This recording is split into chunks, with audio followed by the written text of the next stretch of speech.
Hey everybody, welcome to week 13 of PS 398. So it's officially come time for us to recognize a very important feature of strategic interactions that hasn't yet come up in the class. The fact that oftentimes I know something that you don't and you know something that I don't. I'm not sure if you noticed, but there's a lot of spy movies. And the reason for spy movies isn't just that they're interesting, which many of them are. It's that there's a lot of intrigue at the global level about secrets.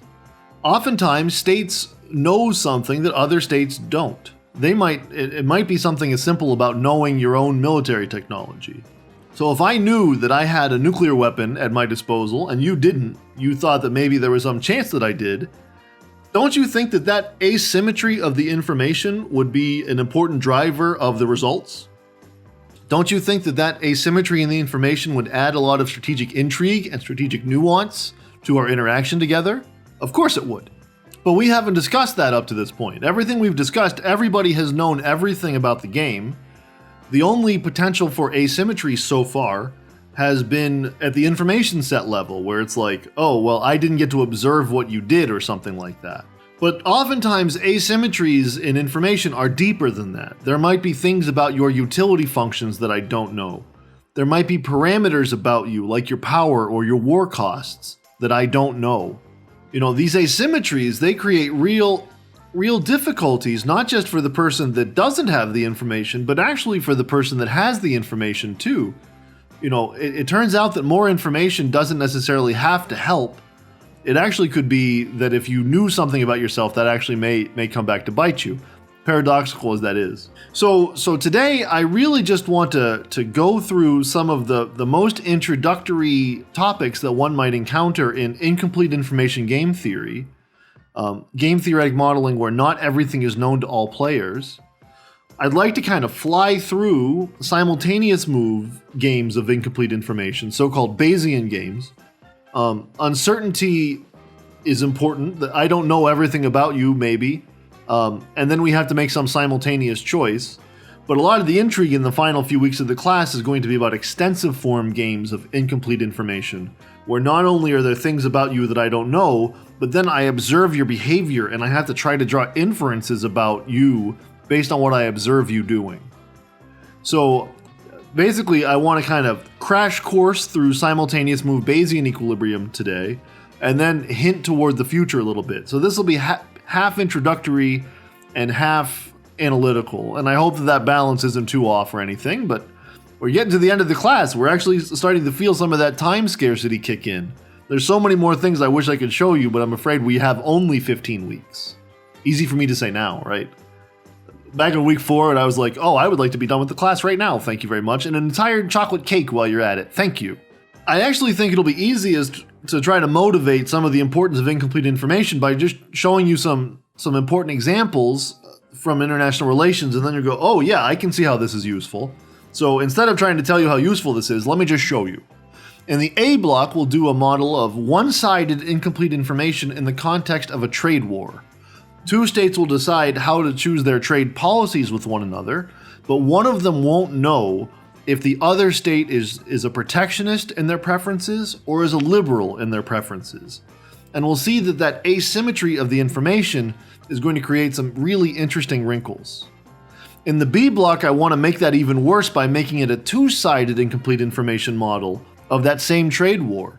We'll see that sort of if there are things about me that you don't know and things about you that I don't know, suddenly the interaction gets really rich really fast, even though we won't be adding too much more to the apparatus. You'll be surprised to see that simultaneous move games, which might seem a little bit boring, especially after repeated games week, you might be thinking to yourself, well, maybe I'll never write down a simultaneous move game again, and you're probably not going to write down games in the future, but maybe you'll never care about one again. And actually, I think that you'll see that there's a lot of interesting and rich possibilities in simultaneous move games with either one-sided incomplete information like in the A block, or if you go all the way up to two-sided incomplete information like in the B block. And then in the C block, I want to introduce but not analyze an important extensive form game of incomplete information, a model of mutual optimism in war that we'll be studying quite extensively next week. So there the idea is I don't know how strong you are, you know how strong you are, and then I observe some offer that you make. And it's my job to try to figure out if you're strong or not based on the ultimatum offer that you made for me. Woo, that's getting really wrinkled in a hurry, right? But that's going to be our final major rationalist explanation for war, will be informational asymmetries and incentive to misrepresent. So private information in the context of security is a really big deal, but I think that the first 2 blocks of today's lecture will also highlight that it's a really big deal. Private information about preferences really throws off trade negotiations. So altogether, we should be trying to work toward a more comprehensive picture of both security, which is where a lot of the class has focused, but also in IPE, where trade wars aren't going to stop happening anytime soon. These things happen, and it's important to understand how they play out. So I hope that this informational thing is going to seem super technical. There are going to be moments where you're like, yep, this is the next stage in game theory. But I hope that you're thinking about that with an eye toward IR the entire time. The fact that there are things that countries know about themselves that other countries don't know about them. If that doesn't radically shift your view about what's important in international relations, then I've failed. Because this is one of the most important defining features of IR, is secrets, private information, asymmetry, and then, as an extension, bluffing, feigning, signaling, screening, all of those things that one does conditional on the information that one has. So we got 3 weeks to talk about that really important concept. I'm really looking forward to going through that with you. Let's get started.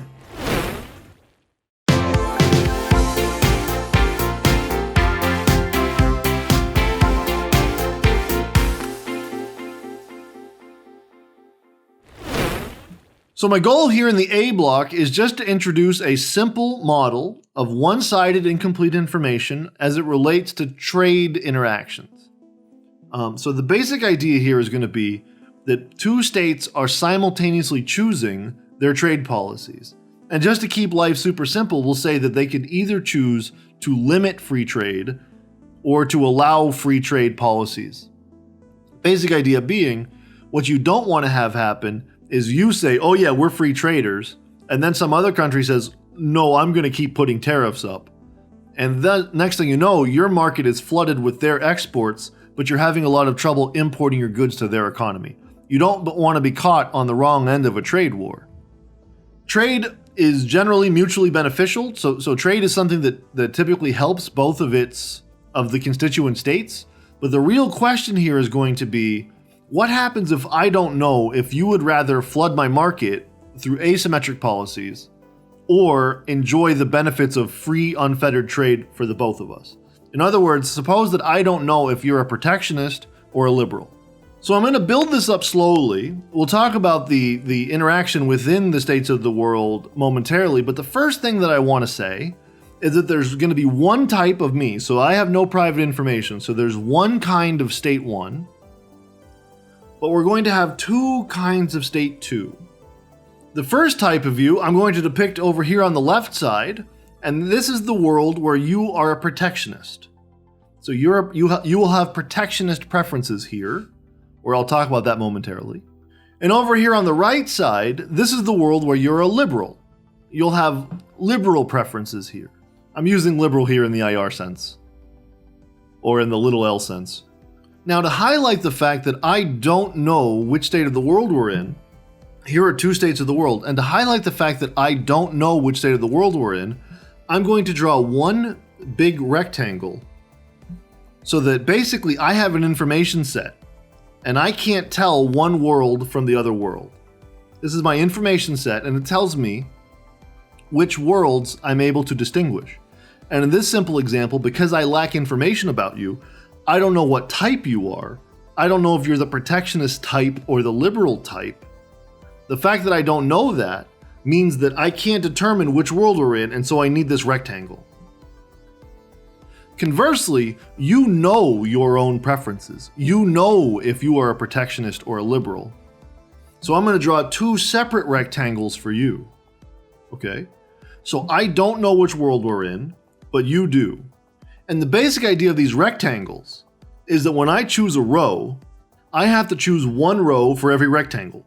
Now, before I talk too much about the game, let me just put two 2x2 shapes in here as well. So now there's going to be a 2x2 game that plays out in either of these worlds, and where this is going to reflect the differences in your preferences in the protectionist and the liberal worlds, okay? But the thing that I really want to highlight, this is more important than the trade war thing. Nothing's more important than the trade war thing, but that's a different story.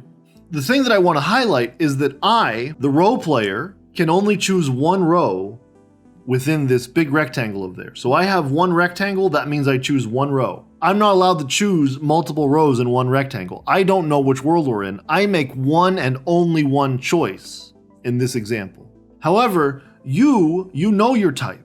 You will be allowed to condition your choices on which type you are. You know if you're a protectionist or a liberal. So in other words, you choose two columns. You can choose one column in protectionist world and either the same or a different column in liberal world, right? So you could go, if it's going to be limit and free. So if it could be limit, it could be limit free, it could be free limit, and it could be free, right? So you are allowed to choose a different column in each of these different worlds because you know you have information that I don't have. That's sort of the big idea here, is that once there are two types of you, we're essentially going to model as if there are two of you. Each type of you is like a different player. The protectionist type is one player that makes a choice, and the liberal type of you is another player that makes a choice. So we'll consider their choices separately. We'll consider their incentives to deviate separately. We treat them like they're two different people. Who's we?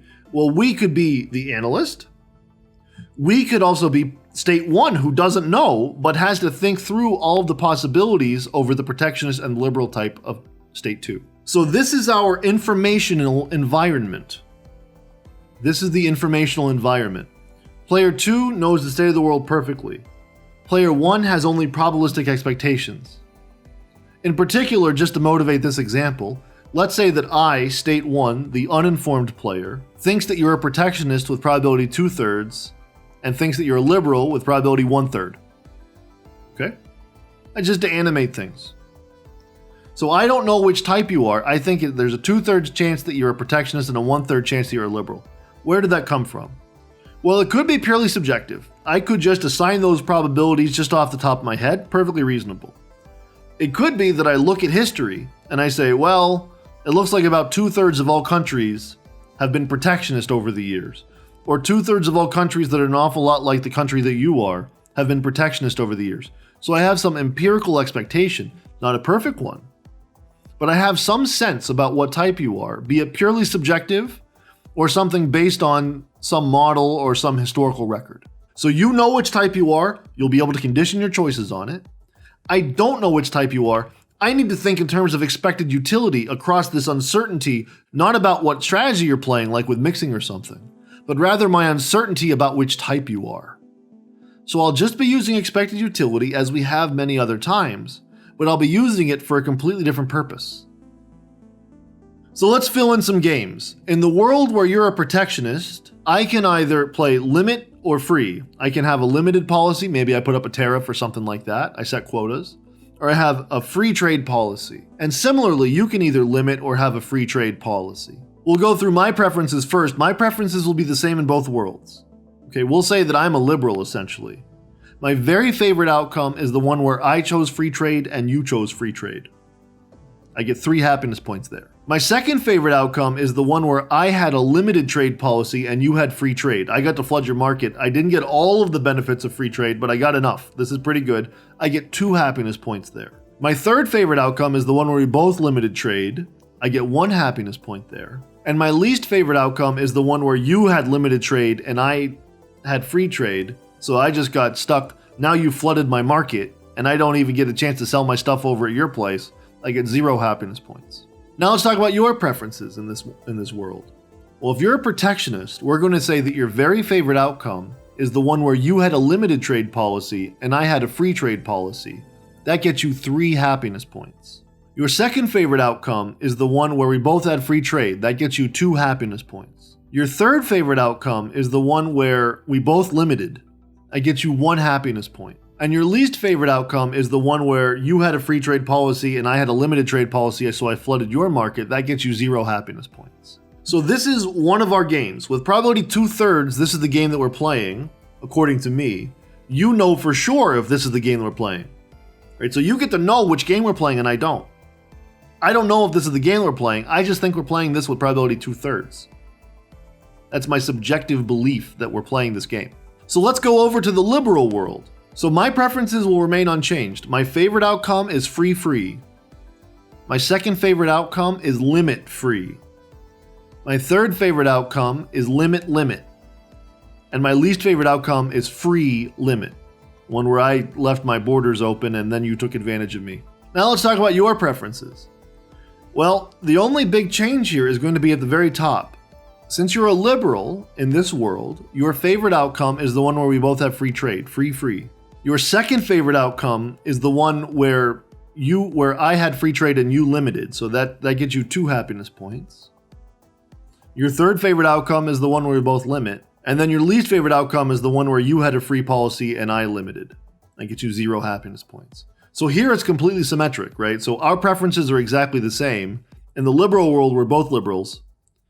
In the protectionist world, I'm a liberal and you're a protectionist. And I don't know which of the worlds we're in, and you do. That's the big deal here. Just to highlight that, let's put in your best responses in each of these games. We can't do that for me just yet because I'm making one and only one choice. However, since you know which game we're playing, we can zoom into the protectionist game. And we immediately observe that for you, when you're a protectionist, for the protectionist type of you, limiting strictly dominates free. Do you see that? The 1 that you get for limit beats the 0 that you get for limit free. And the 3 that you get for free limit is better than the 2 that you get for free, right? So for this type of you, there is no ambiguity. This type of you will limit. This is the big point here, is we can think about these types of you and what they'll do. We can't do that for me because I don't know which world we're in. Now for the liberal version of you, things are a little bit more nuanced. For the liberal version of you, the best response to my playing limit is for you to limit. You don't want to get your market flooded. But this time, your best response to free is free. You like the free outcome. So we have now thought through your best responses. But we don't know whether what I'm playing, we don't know if what I'm playing is going to generate a good best response for you. We need to think through my expected utilities in response to each of your pure strategy possibilities. Now, what's a pure strategy possibility for you? Well, it could be that both types of you play limit. That'll be limit for the protectionist and limit for the liberal. LL in a parentheses, right? What the first type of you does and what the second type of you does. A strategy assigns a choice for every type because each type of you can make a different choice. So it could be that both types of you play limit. It could be that the protectionist version of you plays limit and the liberal version of you plays free. Vice versa, it could be that the protectionist version of you plays free and the liberal version of you plays limit. Finally, it could be that both versions of you play free. So there's 4 pure strategies for you. Limit, limit free, free limit, and free. And my expected utilities for either playing limit or free depend on which strategy you're playing. Right? You'll see what I mean here in a second. So in other words, we need to pin down my role player, state 1's, expected utilities of limit and free in response to each of these pure strategies on your part. So what I'm going to do is I'm going to make this 2-row, limit free for me, 4-column, all 4 of your strategies. I'm going to make this matrix. And what we're going to do is we're going to fill in my expected utilities in this matrix. And so if you don't understand on the first cell what we're doing, hopefully by the 8th cell, you know what we're doing. So let's work through this. Let's start at the very top left cell, which is I'm playing limit and both types of you are playing limit. Let's just go visualize that. So 2/3 of the time, we're at limit, we're in the protectionist world. The protectionist version of you is playing limit and I'm playing limit. We're at limit. So 2/3 of the time I get 1 happiness point. 1/3 of the time, you're the liberal type. The liberal type is playing limit in this strategy. So we're at limit. So 1/3 of the time I get a happiness point. So 2/3 times 1 plus 1/3 times 1 is just 1. So my expected utility for playing limit when I know that both types of you are playing limit is 1, which is what you would have expected. And you're like, I didn't expect anything, fat man. Okay. Now what if we hold your strategy fixed, we'll stay in the limit column for both types. But suppose that I played free. Now, this doesn't sound like it's going to end very well. Well, 2/3 of the time you're the protectionist type. The protectionist type is playing limit in this strategy. So I'm at free limit and I get 0 happiness points. 1/3 of the time you're the liberal. And the liberal is playing limit in this strategy. So we're at free limit and I get 0 happiness points. So 2/3 times 0 plus 1/3 times 0 is just 0. Okay, so we've got our first column filled in here. My expected utility of playing limit against limit is 1. My expected utility of playing free against limit is 0. Well, let's move over a column. Let's suppose now that the protectionist type of you is playing limit and the liberal type of you is playing free. What is my expected utility of playing limit? Well, it's probably 2/3. You're the protectionist type. The protectionist type is playing limit in this strategy. And so we're at limit, and I get a happiness point. So 2/3 times 1. 1/3 of the time, you're the liberal, and the liberal is playing free in this strategy. So we're at limit free, and I get 2 happiness points. So in other words, it's 2/3 times 1 plus 1/3 times 2, that's 4/3. So my expected utility of playing limit against limit free, protectionist plays limit, liberal plays free, is 4/3. Let's move down to me playing free against limit free. Well, with probability 2/3, you are the protectionist type who is playing limit. Now we're at free limit and I get 0 happiness points. 1/3 of the time, you're the liberal and the liberal is playing free. So we're at free and I get 3 happiness points. So I get 1/3 times 3 equals 1 happiness point. So my expected utility of playing free against limit for the protectionist and free for the liberal is 1. As a hint for your problem set, notice that my prior belief, my 2/3, 1/3, is really driving a lot of these results. Let's move over another one. So what are my expected utilities when the protectionist version of you is playing free and the liberal version of you is playing limit? Well, with probably 2/3, you're the protectionist. The protectionist is playing free, and if I'm playing limit, now I've got 2/3 times 2. I get 2 happiness points for being at limit free, so that's 2/3 times 2. 1/3 of the time, you're the liberal. In this strategy, the liberal is playing limit, so we're at limit, and I get 1 happiness point. So that's 2/3 times 2 plus 1/3 times 1 is 5/3. 5/3 of a happiness point for playing limit against free limit against free limit. Moving down, what is my expected utility of playing free against free limit? Well, 2/3 of the time, you're the protectionist who's playing free. And so we're at free, I get 3 happiness points. So that's 2/3 times 3. 1/3 of the time, you're the liberal. In this strategy, the liberal is playing limit, and I get 0 happiness points. So that's just 2. Just 2 happiness points. 2 happiness points. Finally, let's work through the expected utilities when both types of you are playing free. This is easy again. Well, if I'm playing limit and both types of you are playing free, then 2/3 of the time, you're the protectionist who's playing free. We're at limit free, I get 2. 1/3 of the time, you're the liberal's playing free. We're at limit free, I get 2. My expected utility of playing limit against free is 2. And finally, my expected utility of playing free against free. Well, 2/3 of the time, I get 3. And 2/3 of the time, I get 3. It's 3 happiness points. So now we have all 8 expected utilities for me against each of your possible strategies. So we're taking Nash logic and just extending it. None of this is very foreign compared to previous Nash analysis. It's just that we're taking expectations over this new rich variable called what the heck is your preferences? Right? I don't know your preferences. I can only take expected utilities over that. Yet another reason that expected utility theory is like what we have to build the entire thing on, right? We take expectations over states of the world. We take expectations over what type you are. We take expectations on random things that nature does, like the probability of victory. We take expectations over what strategy you're choosing if you're mixing. We use expected utility time and time again, but on different sources of uncertainty. It's so cool, right? I mean, it's like, it seems boring when we talk about it, but then if we didn't do that, we wouldn't have very much to talk about. So we can think through my best responses in this table, right? So I've used expected utility to take this two-dimensional informational environment and turn it into one. I have a one-dimensional problem now.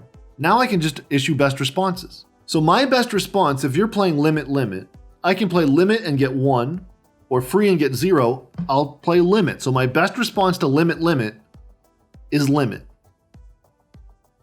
Which makes sense with the substantive story that we've been telling too, right? If you're playing limit when protectionist and free when liberal, maybe the textbook sort of thing, then my expected utility of playing limit is 4/3, and my expected utility of playing free is 1.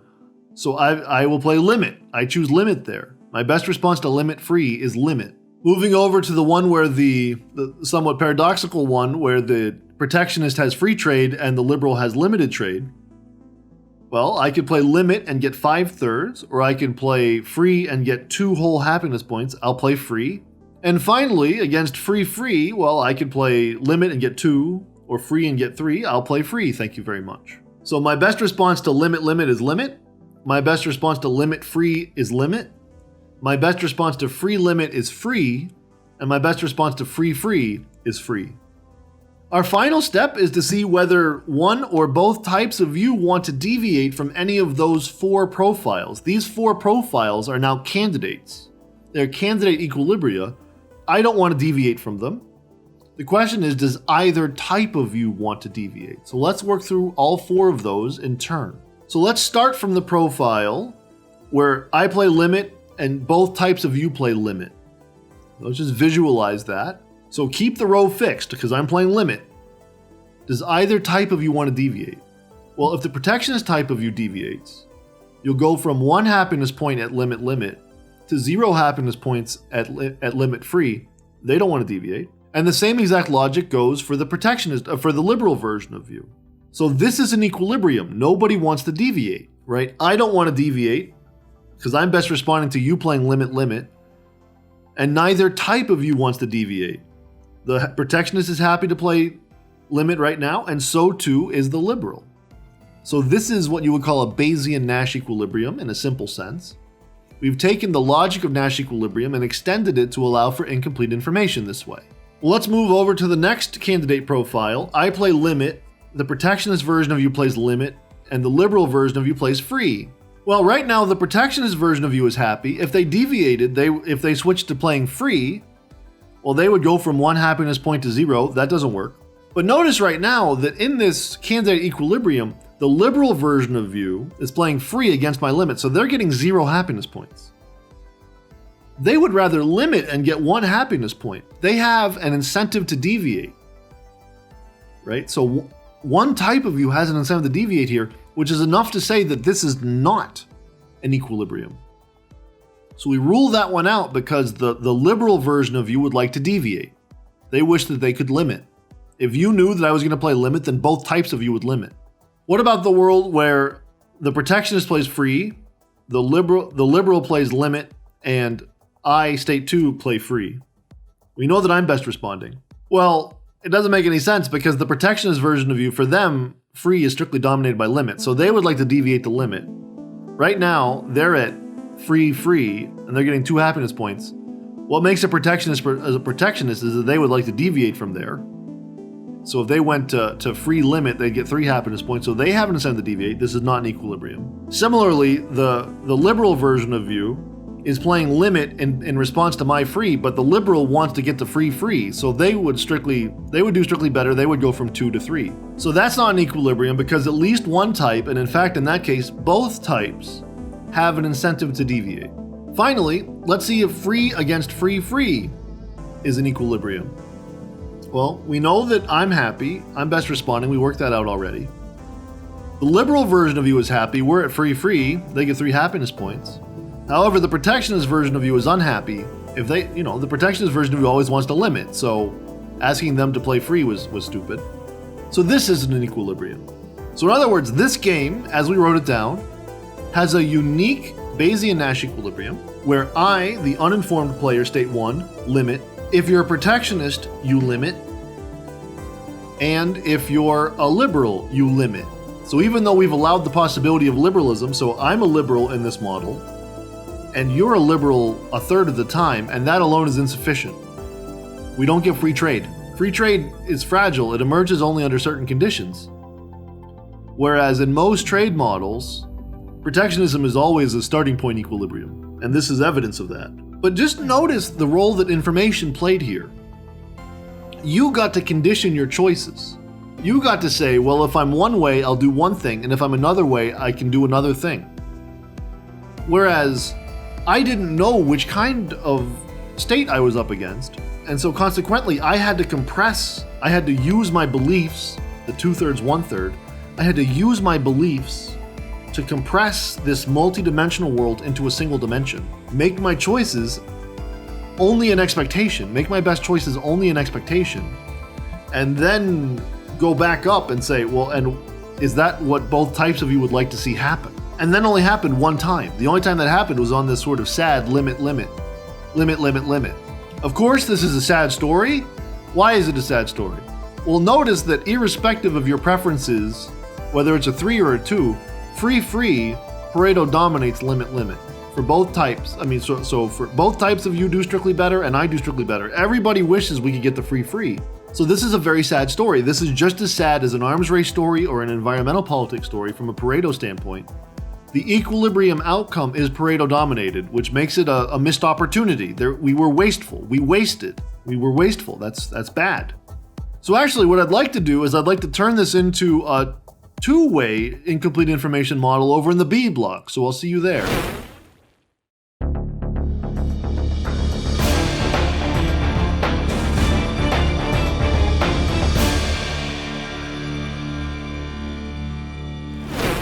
Very good. So I don't want to have to motivate this too much more because we're going to be talking within the same substantive areas. It's going to be a trade war. Let me just start from the model that we had drawn before. Remember, so there's one type of me in the old version and two types of you. You're either a protectionist or a liberal.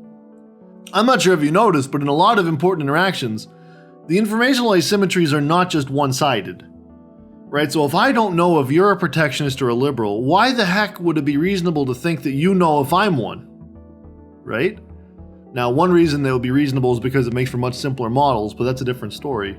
So let's enrich this model by saying, okay, keep your types exactly as they are, but let me zoom out a little bit and then suddenly say, and there's two types of me. I could be a protectionist or a liberal. And you don't get to know that. So now I know which row we're in. I know if I'm the protectionist type or the liberal type. And I don't know which column we're in. And you know which column we're in. You know if you're the protectionist or the liberal, but you don't know which row we're in. And by the way, inside of each of these is a game.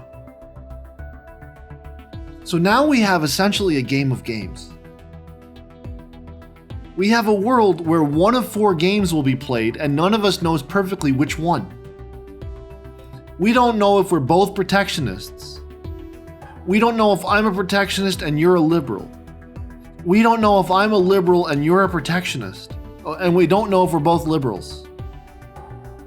We don't know that. We have only probabilistic expectations. Let's say that I think that you're a protectionist with probability P, and a liberal with probability 1 minus P. And let's say that you think that I'm a protectionist with that same probability P, and a protectionist with that same probability 1 minus P. So in other words, the probability that we're both protectionist is P times P is P squared. The probability that I'm a protectionist and you're a liberal is P times 1 minus P. The probability that I'm a liberal and you're a protectionist is 1 minus P times P. And the probability that we're both liberals is 1 minus P squared. You can work out at home that those 4 probabilities, if you expand them all, they add to 1. Those are the 4 games that we could play. I'll just zoom in. The idea here is I'm going to have the same exact preferences that you did if I'm a protectionist versus I'm a liberal. If we're both protectionist, then for both of us our favorite outcome is the one where we limited and the other person had a free trade. Our second favorite outcome is free, so there's going to be a 2-2 at free. And our third favorite outcome is limit. So there's a 1-1 at limit. Notice that if we knew that this is the game that we were playing, which is not true, but if it were true, this would be a prisoner's dilemma. We would both have a strictly dominant strategy of limiting and IESDS, 2 chops, ding ding, and the only equilibrium of this game would be we both limit. If we knew that we were playing this game, but we don't. Welcome to IR, by the way.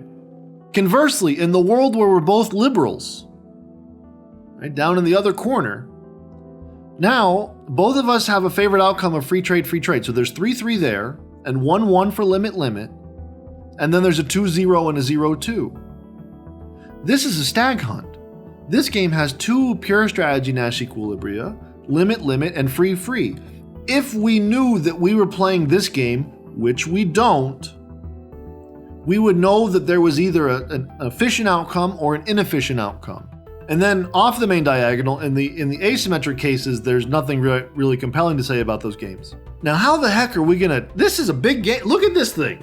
This is a big old game, right? And this is just 2 countries with binary policies and binary type space. So 2 states, each comes in one of 2 types, and each has one of 2 choices. There's only 16 cells. There's only 16 cells here, right? There's 32 numbers. It's 32 numbers, 32 utility numbers, arrayed in a very particular way, but where each dimension in question is super duper laden with substantive content. It either represents your information, or what your true preferences are, or what you chose and what the other person chose, conditional on those 2 things. This game is about as simple as it gets while also being as complicated as it takes to talk about something like a trade war. That's a hard balance to strike. So we need to make this simpler. We need to find a way to simplify this model. Otherwise, we're not going to be able to finish this by the time I want to go watch some football today. Not that I've gotten to watch any football this semester. Sundays are for recording. Notice that for the protectionist version of you, now let's just zoom into your protectionist column. Throughout the entire protectionist column, limit strictly dominates free. 1 beats 0 or 3 beats 2.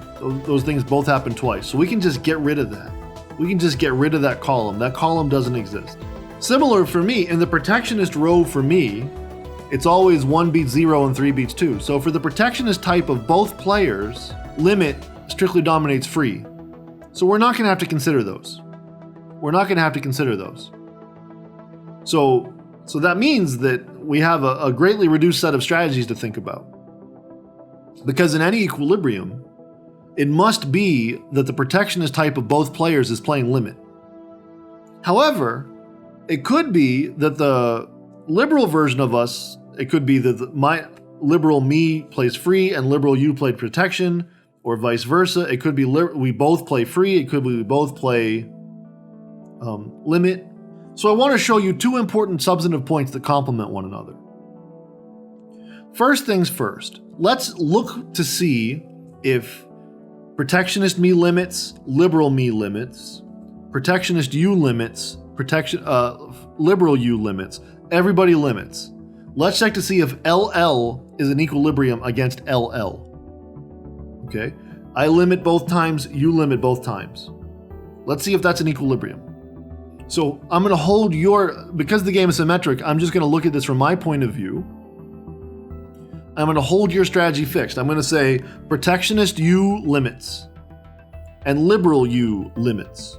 And I'm going to think about my expected utilities of limit and free in response to that.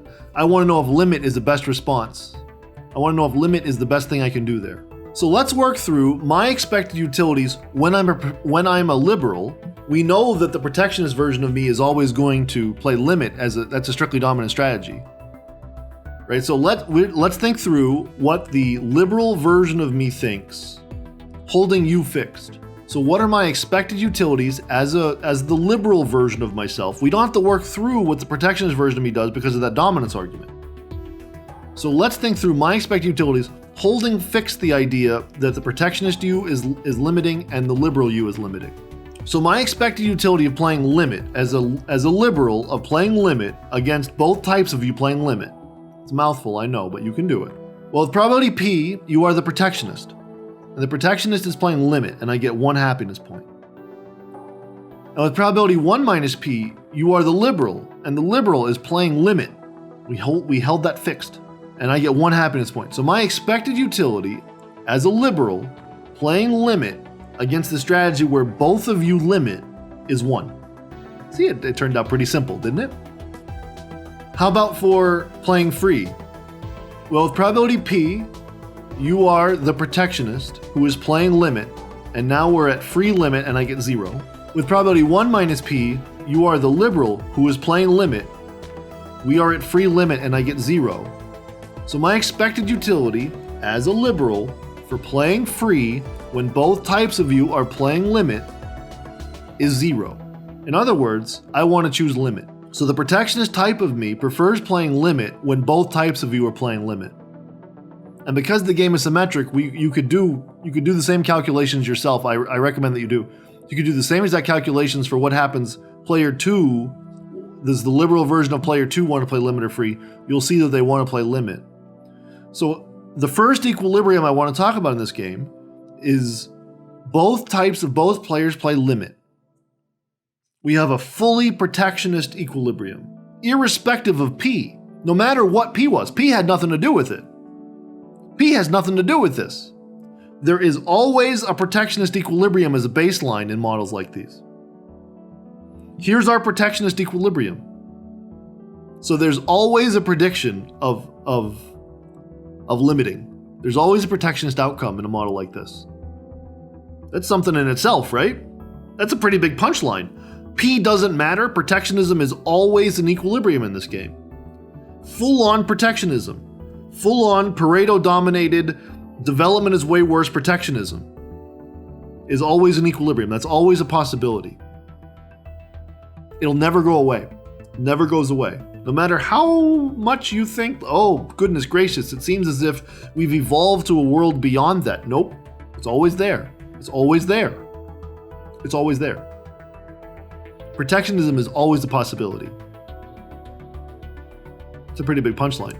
Now let's check to see if the happier outcome is an equilibrium. The one where the protectionist, both types of states, when they're protectionist, they play limit, because that's what protectionists do, is they limit.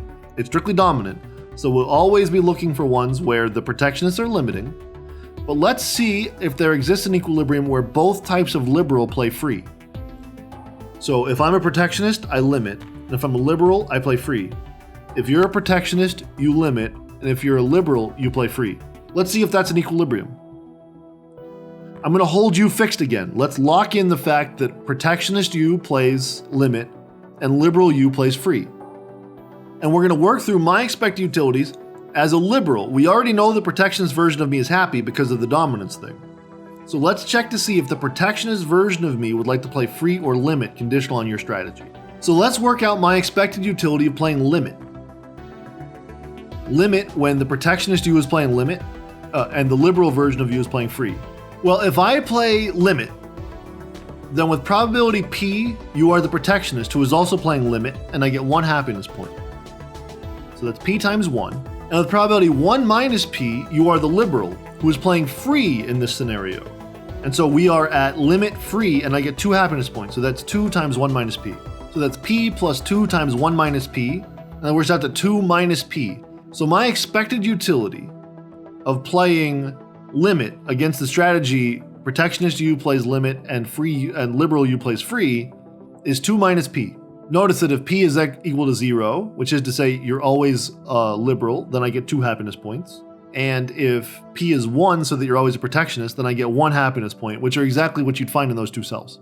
What about my expected utility as a liberal for playing free when you're playing limit when a protectionist and free when a liberal? Well, with probability P, you are the protectionist who is playing limit, and I get 0 happiness points. And with probability 1 minus P, you are the liberal who is playing free, and I get 3 whole happiness points. Free is my favorite outcome. So my expected utility for playing free against limit free when I'm the protectionist is 3 minus 3P. So when does free beat limit? Well, free beats limit when, if you work all this, when 2 minus P is less than or equal to 3 minus 3P. Those are the two expected utilities we just derived. Algebra. Next thing you know, this happens when p is less than or equal to 1/2. So if p is less than or equal to 1/2, then my best response to limit free is limit free. And because the game is symmetric, the same goes for you. So limit free against limit free is a Bayesian Nash equilibrium if p is less than or equal to 1/2. So being a liberal alone is insufficient for free trade. Not only do I have to be a liberal, I also have to think that it's not too likely that you're a protectionist. Right? So the free trade equilibrium occurs only under certain outcomes, only under certain beliefs. The protectionist equilibrium had no such requirements. So in other words, if p is greater than 1/2, then the unique equilibrium is going to wind up being the fully protectionist one. And if p is less than 1/2, if you're not too likely to be a protectionist, then protectionism is still possible. It's still an equilibrium outcome, but so too is this cautious free trade one. In other words, not only is free trade fragile because it only occurs when p is sufficiently low, it's also fragile because it only emerges in situations where there are multiple equilibria. It is never the unique equilibrium. So if we want free trade, we gotta pick it. That's pretty big, right? So in this super duper simple, albeit somewhat complicated, but in this model of free trade, we just learned protectionism is always a good default setting from a modeling standpoint. If you want to derive the benefits of trade, certain things must be true. It can't be too likely that the other state's a protectionist. And you have to say, I'm choosing the trade equilibrium over the protectionism equilibrium. It doesn't get any better than that. That's two reasons why free trade is fragile. That's two reasons why free trade is fragile. It requires maintenance. It requires good beliefs. It requires P to be sufficiently low, and you have to continue to choose it. It must be continually chosen. You can't just, otherwise, there's no guarantee, because it's never the unique equilibrium, there's no guarantee that it will continue to be the case. Whatever nature is out there sort of oscillating among all the different equilibria, you got to be careful. You got to make sure that you design an institution to make sure that we're choosing the right equilibrium. The Pareto efficient equilibrium in this case. I mean, I have strong opinions on this topic, and so I'm showing you this from a particular point of view, but I don't think that you could write down a model. I would challenge you if you wanted to fight back against me, which you're more than welcome to any time. If you ever want to write down a model that says, hey, it actually turns out that free trade is the super safe thing and protectionism is fragile, we could have a nice talk on my whiteboard sometime. I think that'd be a lot of fun. It's kind of fun to fight with models because we have something to point at. It's never ships sailing past one another in the night. So I'm showing you this model with my own particular views in mind, and I'm sorry about that. Not too much. But what's nice is if there's something about the model that you don't like, you could tell me to change it and we could see what would happen. That's great. That's what we're supposed to be doing. It makes arguing easier. We're looking at the same thing. We're not bickering about the proper interpretation of a word. This is great. So if this rubs you the wrong way, I'm sorry, but also tell me what you change. Is it something about the informational environment? Is it something about the preferences? Is it something about the choices? What is it? As I can encode what I think the problem is. The multiplicity of equilibria. The fact that not the entire parameter space supports trade. We can put all that in symbols that a computer can understand. There are criteria that happen, formal criteria that aren't so great in this model. Nevertheless, it seems pretty realistic in terms of the simple preference orderings. So maybe you have some better news for me, but I never have very good news, do I? So that's that.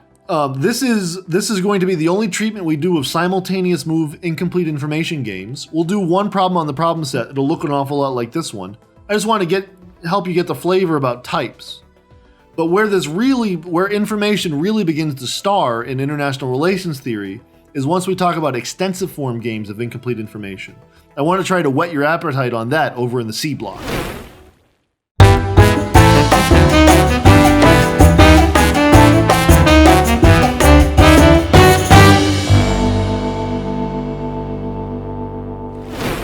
So here in the C block, I really do just want to set us up for the final 2 weeks of the class. To do so, I want to show you a very interesting and simple model of incomplete information, but where there's an extensive form structure, there's a time structure, and we're going to show how playing ultimatum in the shadow of the future when you don't quite know which future you're up against introduces some really interesting wrinkles. So for reasons that will become obvious maybe in a few weeks, I'm going to refer to this one as the standard model. So this model as it's written down is sort of this is a part of a controversy. There still is a controversy that's been going on for the last 10 years about whether or not mutual optimism is a reasonable explanation for war. Is it possible that the fact that states disagree about their relative strength, is that a reasonable and consistent approach? Is that a reasonable and consistent explanation for where wars come from? And if so, does it arise only for private information type reasons? Right? So since states can't agree to disagree, the only reason that they would disagree about their strength is if somebody knew something that somebody else didn't.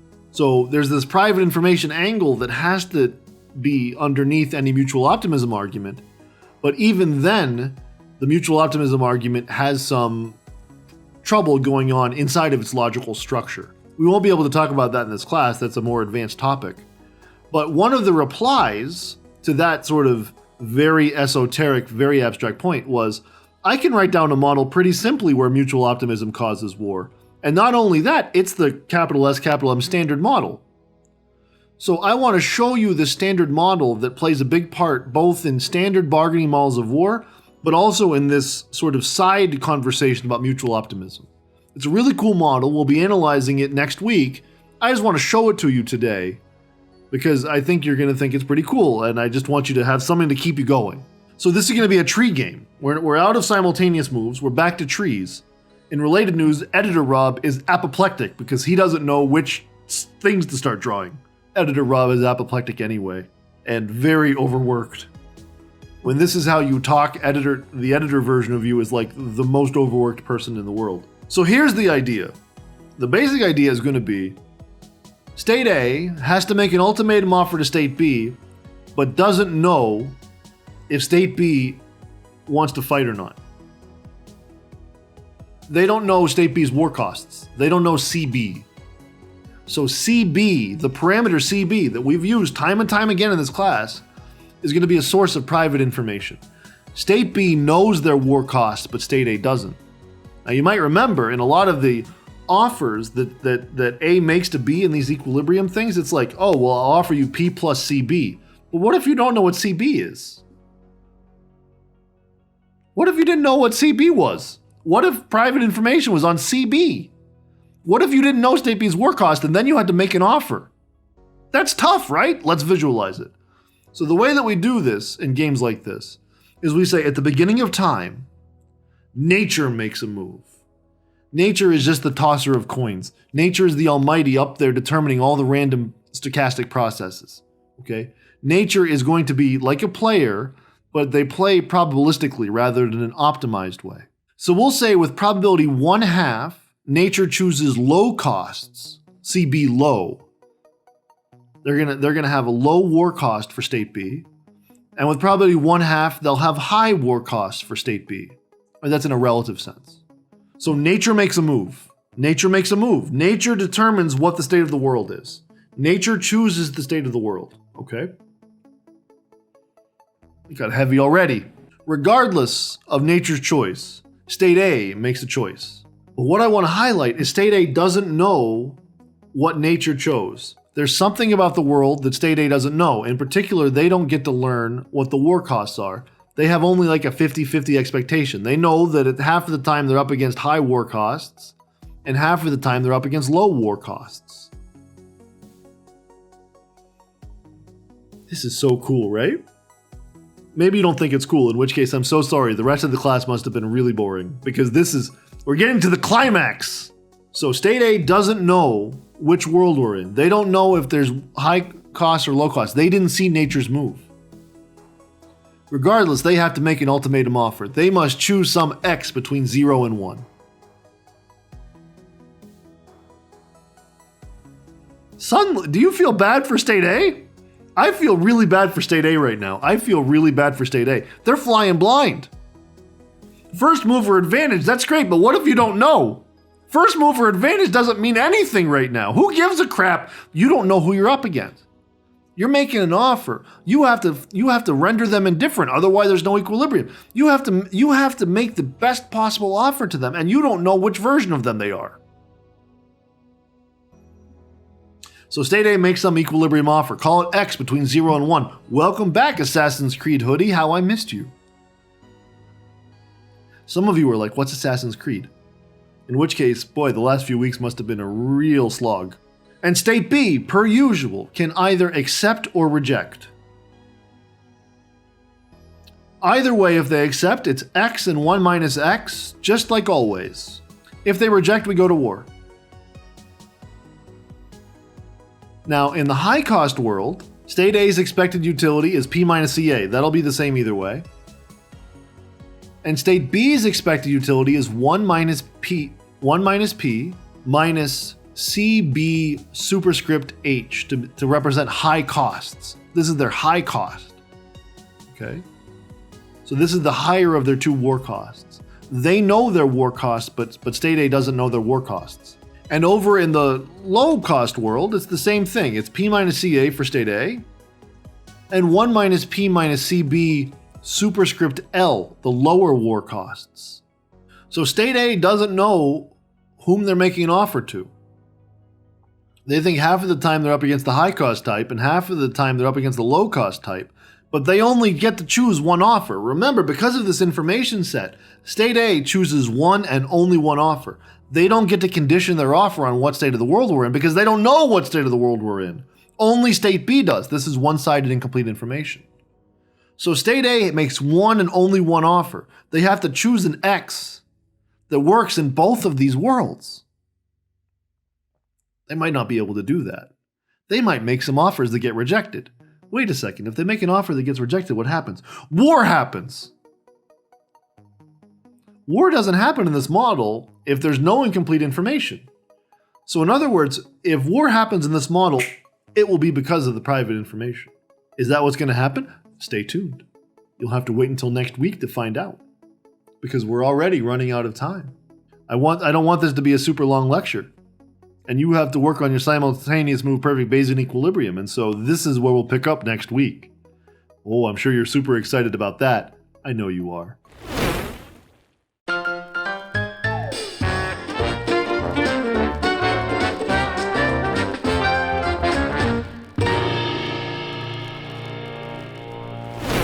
So what do we talk about today? Well, this was a big one. Some of today might have been a little bit gentle, and you're like, oh no, don't worry.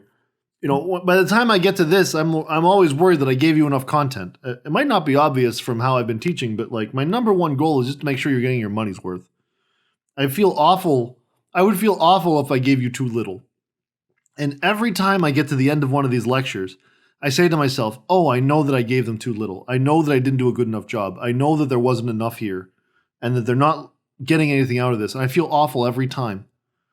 And then, you know, I start to edit the movie and I feel a little bit better. I never feel all the way good. And so, you know, I'm sitting here saying to myself, oh, did I show them enough, or should I go back and maybe reshoot the C block and work the whole analysis or whatever? And I really just want to wait a week because the sequential stuff is both intuitive and fun. And I just want to wait a week. So I don't know if this somewhat gentle introduction to incomplete information has had as much punch as it could. But I think it's better this particular week to err a little bit on the gentle side, because this is a completely different way of seeing the world, right? I would actually prefer that you spent less time having to work on watching the video, maybe another time. I don't know how many times you watch the video. The answer is 1/2 probably. Versus just sitting and thinking about all the things that states try to keep private. What are all the secrets that states try to keep? What are all the things? What are all the parameters? What are all the qualities or features of a state that could be different across different types and that could be kept secret? Preferences, available actions, power, costs. There's all these things that could be private. An interesting question then is, why would you believe anything that is public at the international level? Given that states, there are so many interesting things where it's very obvious that there's types, different levels of cost that a given state could have, different levels of power that a given state could have, different preferences that a given state could have. Given how obvious it is that there could be many kinds of that, and given how obvious it is that most of that would be at least somewhat private information, I am bound to know more about my preferences than you are. I think as a default setting, it's natural to think that I know more about my preferences than you do, right? So all of this modeling we've done up to this point has been fine, but it maybe has been outside of the default setting with respect to empirical reality, which is that any given state knows much more about herself than any other state would, on a whole host of qualities. Okay? All of the different secrets that we could have, our intentions, our preferences, our power, our costs, and so on, each of these creates a new strategic tension with respect to what we've studied up to this point in complete information game theory. Anything that we've talked about up to this point could be incomplete information-ified. The interesting question is whether or not that addition of incomplete information adds a new wrinkle. This is one reason that the bargaining model of war is so powerful, is we begin from a starting point where there is no war. And then we say, I'm going to add one and only one thing. Issue indivisibilities. Add one and only one thing, and that created war. Add one and only thing, preventative war over time. And then next thing you know, we had war happen, where otherwise it wouldn't have. And as we alluded to today, once we added incomplete information, we'll have war where we didn't before. And so each of these, by Mill's method of least difference, indicates that the cause of war is one of these things where we started from when there was no incomplete information, when there was no issue indivisibility, when there was no time and thus no commitment problem, there was no war. And so we're going to get our third explanation for war this way, not because we're adding something perverse or unrealistic to the model, just the same way that time is a natural feature to add, and all of the fear that time creates, all of the fear of power shifts, all of the fear of commitment issues, all of the things that time creates, likewise with information. Right? Information plays the same sort of role as time. It's foundational, it's all around us. It's almost so foundational and so all around us that it's boring. And yet, if we include it into our models in simple, principled ways, we can find rigorous explanations for conflict using these unrealistic baselines like the bargaining model of war. So in other words, we're finally getting to the level of depth where we can really begin to hone in on not just toy examples, but actual realistic examples, but we have a North Star. We already have enough understanding about these unrealistic stylized versions of the world that whatever feature of reality we include is a reasonable cause, is a reasonable mechanism. That's pretty cool. That means that what we've been doing is one unified enterprise, not with the quest of getting toward reality, but rather from trying to view reality with a good baseline. That's what models are there for. You can imagine that information introduces all sorts of interesting wrinkles about decision theory in general and about how to make the best decisions.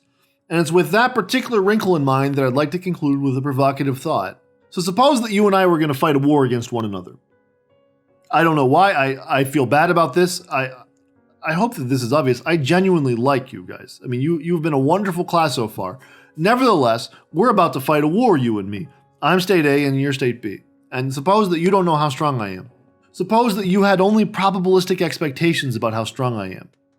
There's some variable that determines how strong I am, and you don't know it perfectly. Instead, you just think there's some distribution of possibilities. Now, you don't know how strong I am. How are you going to learn? We're going to have to fight for you to find out. So suppose that we fight a battle. Now, there's a couple of different possibilities. Possibility one is you observe some strength level that is intermediate and roughly in keeping with what your prior beliefs were. Right? So you think I'm kind of strong most of the time. We fight a battle that indicates that I'm kind of strong. You learn something. You get a more precise understanding. You update your beliefs in ways that we'll be talking about the next few weeks. You update your beliefs. You now have a more precise understanding about how strong I am. So that battle tragic as it may have served some important informational purpose. Maybe now you know enough, maybe now you have enough uncertainty to be able to make the right ultimatum offer to me, and we can make peace. So it's awful that we fought a battle, but at least you learned something, and maybe that'll lead to a quick peace. Right? Certainly, if you didn't know if I was strong or not, but you thought that I was strong, and then we go out to fight and I'm really strong, now you've learned enough, you just give up. You tried once and that was enough. Now suppose instead that you thought that I had an intermediate amount of strength, just like before, but we go out to the battlefield, we fight a battle, and I kick the shit out of you.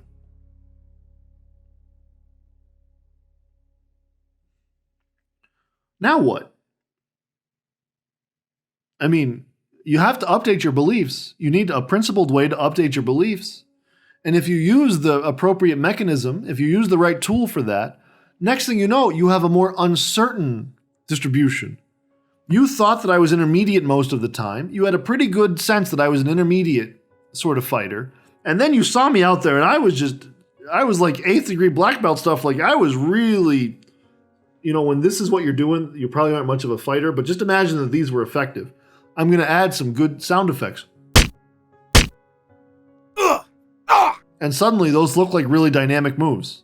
Somebody call the Cobra Kai people. So now you have a more uncertain, you have a less precise sense about how strong I am because of the relationship between your prior beliefs and what you observed. Now you know less than you did before. You know less. You have a less precise understanding even though you have more data. Now, maybe we fought a bunch of battles. Maybe we'll fight a few more battles, and then you'll realize that I just had an aberration that time. I was just super strong that time. You met me on the wrong battlefield, or I gave just the right Braveheart speech. Esprit de corps was very high. But most of the fights might comport with your priors, in which case, yeah, eventually you'll get a more precise understanding. But in order for you to learn, you had to kill more people. Learning is a bloody endeavor on the battlefield. Learning strength, it's one thing to learn in a classroom. You're paying costs to learn in the classroom. You're paying financial costs. You're paying opportunity costs. You're paying just the calorie cost of all the work that you're putting in. And so for you to learn here is costly, much less to learn how strong I am on the battlefield. And on the problem set, I'm going to give you a toy example to show you that actually, in a deep sense, having more information can actually hurt you in a strategic sense. So more information can confuse, or more information can just straight up hurt. Now that seems to go against what we talked about in the C block, where it seemed like you wished that you were the one with the information. If you were state A, you wished that you knew state B's war costs so that you could make the right offer in either state of the world and go home without having to fight a fight. So sometimes more information helps and sometimes more information hurts. Sometimes more information gives a more precise understanding, and sometimes more information gives you a less precise understanding.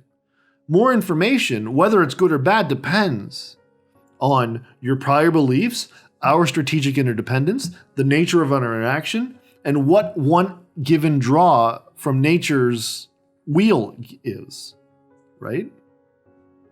So in other words, information, when strategically embedded, is hard.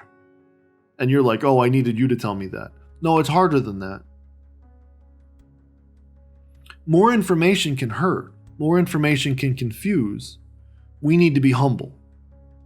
I say this because there's this sense that the more that you learn about something, the more precise your understanding of it will become, or the better off that you will do next time you have to make some important choice where that's an important thing. And I certainly hope that that's true, and I think more often than not that is true. However, it is not always the case that more data yields a more precise understanding, and is not always the case that more data yield better outcomes for you. More importantly, nobody gets to know whether the situation that they find themselves in, whether that's a situation where more information helps or a situation where more information hurts. It is entirely possible to have a relatively precise understanding of things despite not having too much data, and vice versa. I'm planting these thoughts in your mind because I want them to be fresh in your mind when we talk about extensive form game theory with incomplete information, signaling models, screening models, and so on. Because there, information is almost always better. In international relations, more information is almost always better. But that lesson will not apply to individuals in many relevant models as well. Usually, there's a very nice relationship between the lessons that I would like you to learn about international relations and the lessons I would like you to learn for yourself. I generally view digging in the dirt like this as a path to self-improvement too. And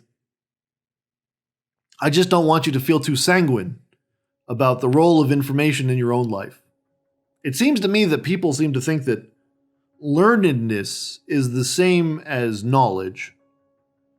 And that doesn't seem quite true to me, because I know that the more that one learns on a topic, there's a lot of topics out there that are really important and interesting where it seems like the more that you think about it or the more that you learn about it, the more humility that you think that you need. And I think war is one of those. Just a couple of things to keep in mind, because this incomplete information game theory stuff is there's so many natural analogs out there, not just for IR, but also for your own lives. I hope that you're able to internalize some of these lessons from IR, but also to realize that those lessons might not always generalize to the citizen type level that we find ourselves in. I'm sorry for this cryptic bloviating, and I think the next few weeks will maybe bring into sharper focus just what I'm getting at. I hope that it's a fun journey for you these last 3 weeks where we start to think about the role that information plays, both in international relations and in our own lives. I hope that some of those lessons really do seem like something that you can internalize too, because if I didn't care about you, then I'd be teaching this class very, very differently. You know? I want these things to be little bite-sized lessons for you as well. So thank you for internalizing those whenever you get a chance to. And most importantly, thanks for watching.